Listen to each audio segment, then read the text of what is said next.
when you hear those stories about,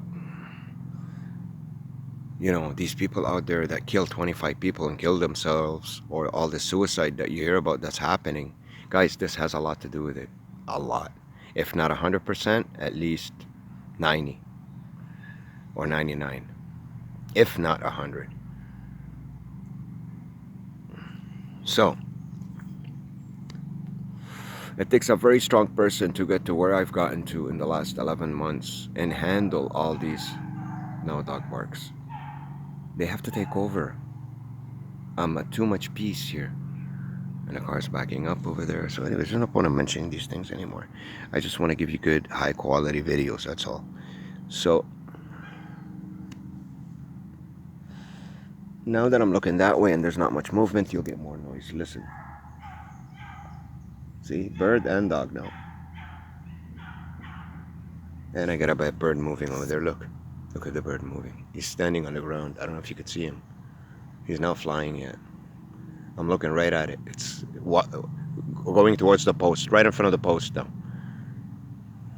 Now it's still. See it? Because I'm looking that way. There's nothing moving. So they have to take its place. Animals or insects. And a car just whizzed by over there with the red truck. See the bird cross? Pace? Same thing, guys. You see how my microchip draws in all these things to do those moves for me, either make noise or pace in front of me? So I think they attach them with microchips. I don't know how this works. They have a way of downloading the frequency of my microchip in them, of injecting them with a certain serum, that this could work for a certain period of time. But how do they do it to the insects? What do? They collect all these insects and they inject them and they release them into the wild every place I come into? And they keep on breeding them? Maybe that's the way they do it. I don't know. It's very strange because I couldn't possibly attract those creatures if they were not put into the program. Otherwise, they would do this around people that live here, but those people are not microchipped either. So you have to be microchipped, and certain elements in these creatures around you have to be put.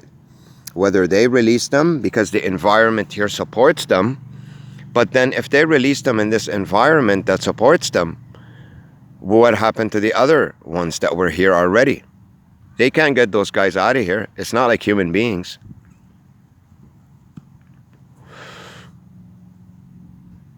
And the reason why I know that human beings, they move them out of here, because look at the kind of people that I encounter. Not all human nature is made up of these people. So, and not all these towns are owned by this kind of human nature. That's how I know that. But the problem with the normal people is that they're not too united. They're smaller groups. They're easily talked into things, into bullshit and fantasies, or even the truth sometimes, but they're talked into it in order for them to leave the area. So it's a plan set up long time ago to talk to these people and find ways to get them out of there, you know, convince them. Covertly, soft-corely threaten them, use certain elements to convince them to come out of the area when you get there. The beauty of it is they can do it forever. But then again, that plan has flaws. In the end, before they leave, all they have to do is get someone knocked out and blame you for it. And they all claim witness because they're all together. What are you going to do? What are you going to do? What are you going to say? But then again, it's hard for them to do that. Do you know why? Because most of the people do not live here, those people.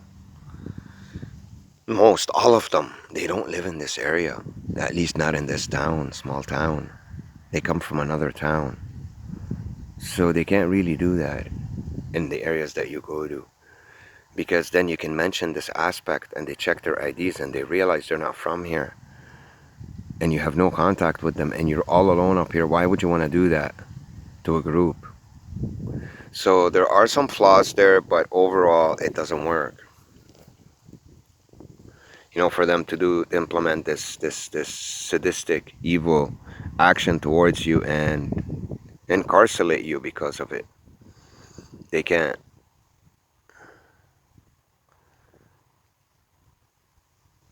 So it's all about staying in the same place at the same time. for a long time, the longest possible, even if you had to live there. They're not going to be able to rent because they're taking over all the houses. The only way you can stay in a house is actually break into one because most of the tenants are not here. But then again, if you break into one, they can call their own cop that's pulling the Siren Ritual on you and they'll arrest you.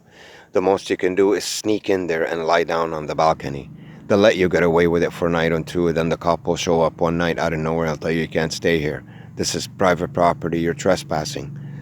So you'll find a place like a forest, a public place where you brought in your own mattress with you where you can sleep at night. And they're going to do the impossible to deprive you of that by making noises for you all night because that's what their crew's for. Two people will come in, take you a bit, then they'll go home and sleep. But while they're sleeping and while you're being tortured by the other two people, the other two are sleeping, and so on and so forth. So they all do minor work, they rest, and you're getting all the punches from a zillion people. This is how this works. That's why it could be done. That's why people will volunteer for it. Their own people come up and do it. They don't even want the money for it because they're a part of this entity. They get rewarded with, listen to the kid screaming. It's a ritual. They get rewarded with coupons. Every time I look there, they scream. Every time I look at them, look, they're going to stop screaming now. You want them to scream again? Look. What did I tell you? See, look. I'm looking that way. You want me to make them stop? Look. They're not going to scream now. You want them to scream again? Look.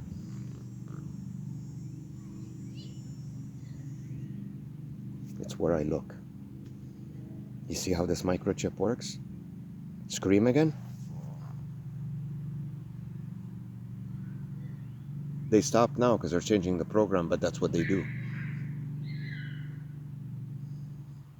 I had to look for a longer time. That's how it works, guys. It's where you look. You're not supposed to see subtle things that are relaxing. They start to scream to annoy you, so you don't enjoy the subtleness because you're not getting the visual treatment here. So you get the sound treatment, whether it's from the people or the birds or the insects. Hear the screams? Now when I look at them, it goes down a bit. It goes down a bit. Now it's the geese. Because I see the pacing, and I see the geese moving, and I see those guys swinging over there. Now when I look here, the sound increases in volume and in quantities, in numbers. See how they're louder now? Because I'm looking that way. There's no movement. So the wind will kick in when there's no noise from people or nothing to make noise. The wind will kick in and move the trees for you. So you still see movement. All these things are attached to the microchip. I know it sounds weird, guys. It sounds like the most schizophrenic thing alive. Trust me, I've been watching this for 11 months. And I've known this information about 5 months ago. I didn't have the guts to mention it for you guys, so you don't think I'm nuts. But I knew it. Now at least I can prove it. I have backup. Now the father's screaming, talking out loud. And the plane's here. Listen. And the woman's talking, his wife. And the plane. See, look how their voice goes down now, watch. Eventually. Eventually they're gonna talk lower and lower. See, because I'm looking at them. Watch when I look away. Now there's a plane, but they're gonna talk soon, loud. See, because I'm looking over there. See? Listen.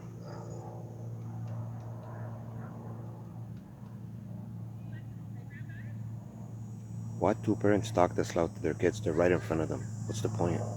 It's a ritual of throwing needles at you over and over again.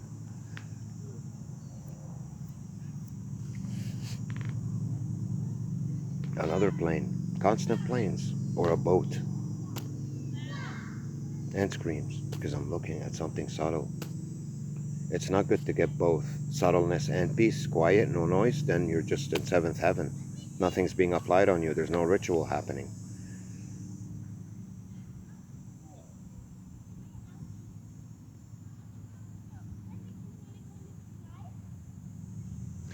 So the kid thing is huge in the rituals because kids are very annoying. Where do the geese come? Right in front of me.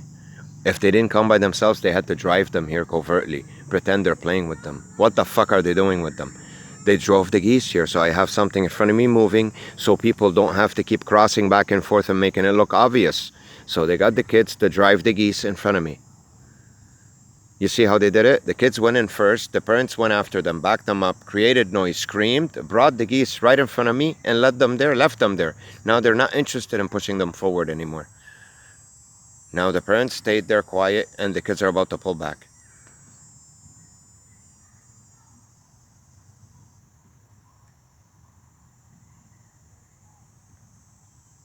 That's how this works. It's a ritual, and they're all attached to it. I don't know how their actions come out. It's like there's something downloaded into them of my program frequency. See, they went back. They're not interested in pushing them anymore. They're right in front of my face now. You see how I explain things to you? Because I understand what they're trying to do. And I'm walking you through the covert way they're implementing these actions in order to create something for me. And they keep going back and forth, running to annoy me. So that little kid running, that little kid has no knowledge of a ritual, applying it. How could he do this naturally?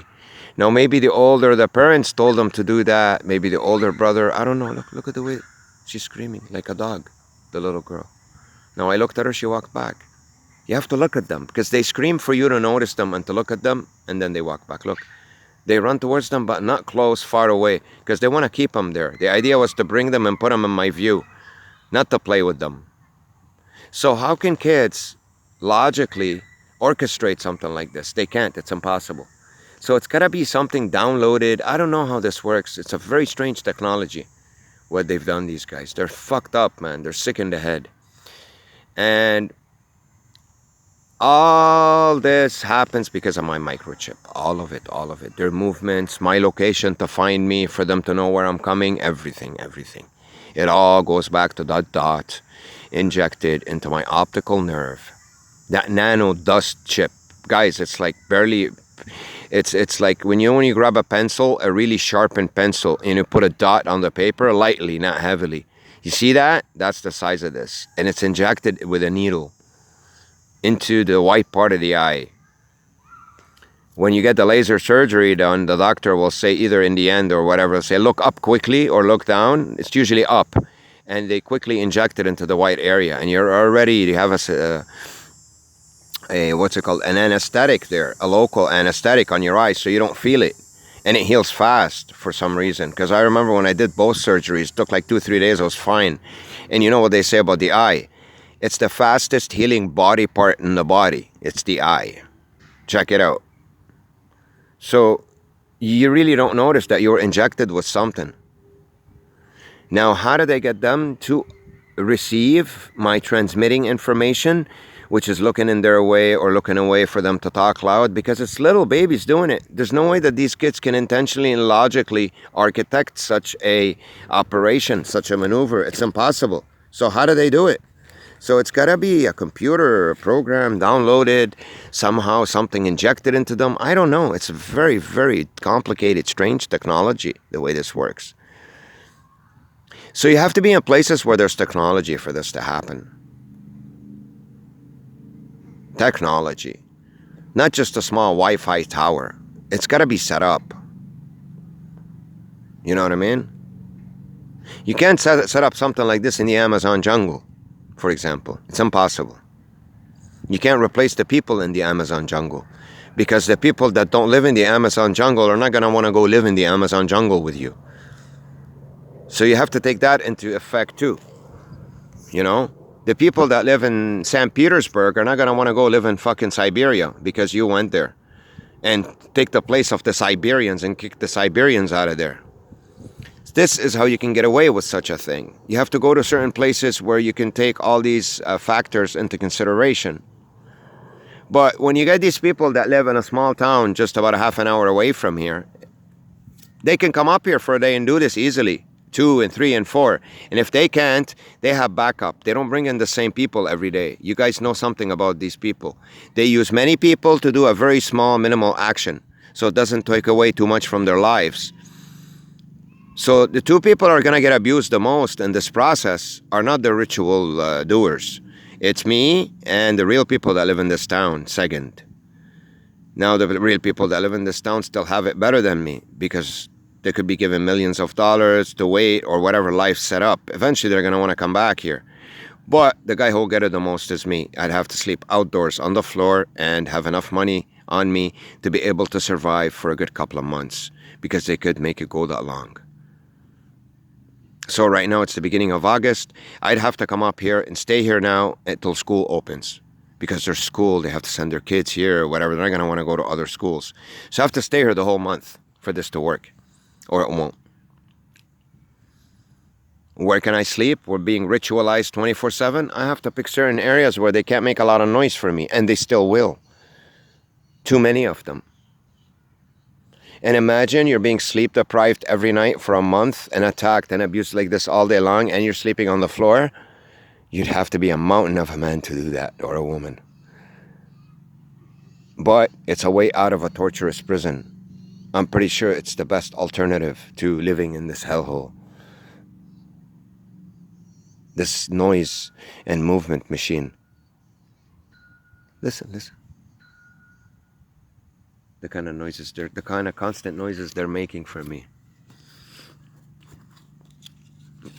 What do? You go talk to them honestly about what they're doing to you? See, they left the geese alone now. They're not playing with them because they're situated perfectly in my way. That was the idea, is to drive them here.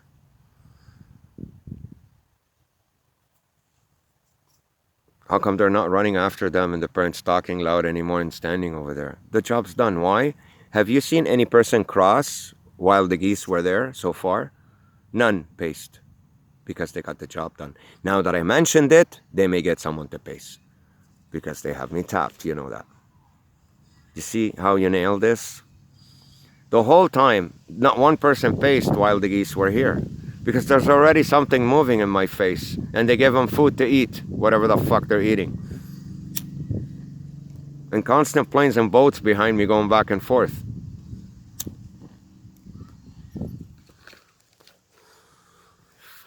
So it's a ritual, guys.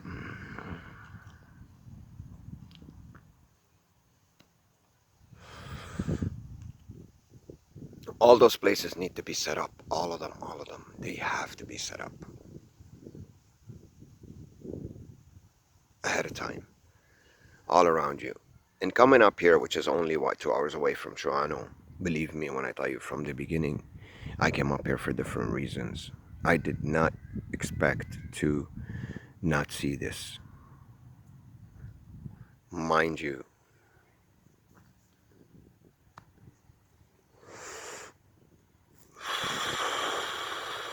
sorry, I took a drag of my cigarette. There are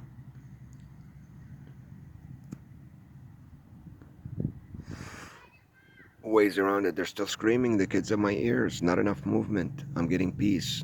Constant noise. Correlated. A shot every 5 to 10, 20, 30 seconds.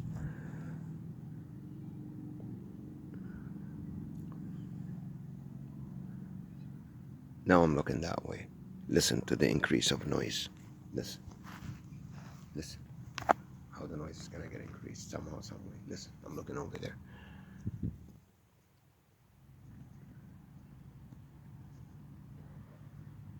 Eventually.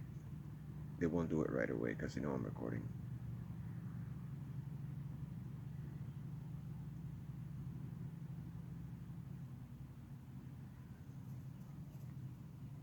Bird.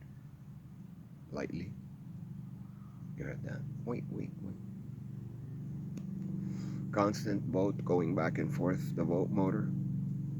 Because now they can save jet fuel by getting the boats to create that pressure to the ears noise.